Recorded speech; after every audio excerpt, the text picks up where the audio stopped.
Sayyidina Abdullah bin Abi Bakar al-Idrus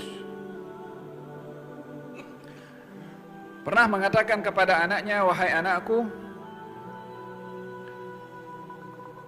sudah tiba waktunya untuk aku menghantarkan engkau untuk berdakwah.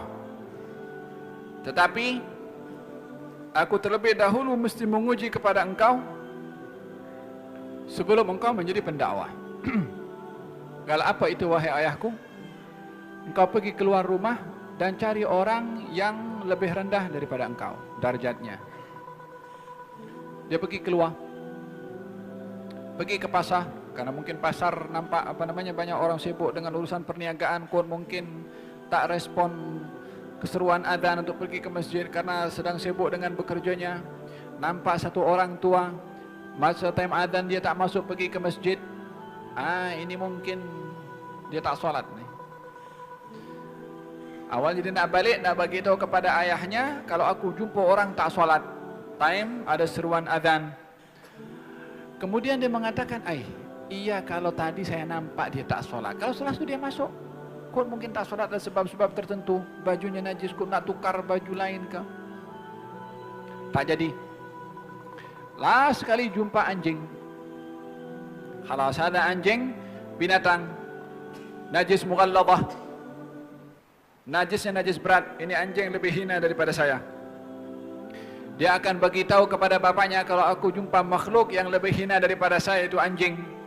Ketika berfikir demikian, dia pun teringat, anjing ini nanti kalau dia hari kiamat, dia tak akan dihisap oleh Allah untuk lalu kepada as-sirat.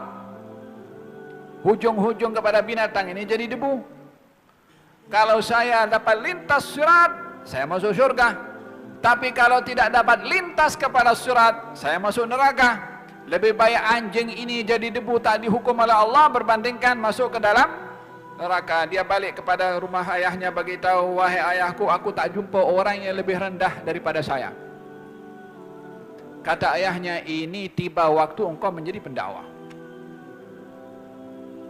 Bila saat kita melihat diri kita orang yang paling rendah berbandingkan kepada orang lain. Hatta orang cium tangan kita, hatta orang sanjung kita sampai setinggi langit. Al-arifin billah, al-thabitin, orang-orang yang arif, orang-orang yang wara', orang-orang yang tahu kedudukannya di sisi Tuhannya, dicium di tangannya macam ditampar mukanya. Disebabkan oleh kerana penghormatan orang yang menghormat kepada orang yang arif dengan dicium tangannya, sementara dia melihat lebih rendah termasuk daripada yang mencium. Dan ini hubungan kebatinan antara seorang dengan Allah, tak perlu untuk diceritakan kepada orang. Sebahagian orang mengatakan ini orang-orang yang suka kasih cium tangan ini apa? Macam orang-orang yang disebutkan oleh Allah dalam Al-Quran, apa itu? Yattakhiduna min dunillahi arbaban, menjadikan orang lain macam hamba yang dicium tangannya macam Tuhan. Tak belajar tasawuf. Bagi orang-orang yang belajar tentang ilmu kerohanian tazkiyah, kalau disanjung tidak merasa tersanjung, kalau dipuji tidak merasa terpuji, justru mereka mengatakan, Allahumma inni a'udzubika an usyrika bika syai'an wa ana a'lam wa astaghfiruka lima la a'lam.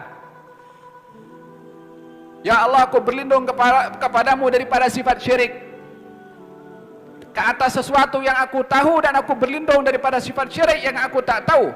Yakni kalau dia merasa dipuji, lalu dia berbunga-bunga, seakan-akan dia melihat kehebatan yang ada pada dirinya hasil daripada kerja dirinya, sementara dia dipuji oleh orang karena Allah bagi kemuliaan kepada dia. Merasa bangga dengan kepujian orang, dengan apa yang dicapai oleh pencapaiannya dan apa yang sudah dicapai daripada kedudukannya, tanpa melihat itu daripada Allah, adalah syirik kepada Allah Subhanahu wa taala, yakni riya. Bukan syirik besar, syirik kecil.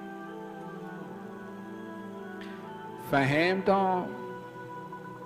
Ad-da'i, orang yang berdakwah kepada Allah, melihat dirinya lebih rendah daripada orang lain.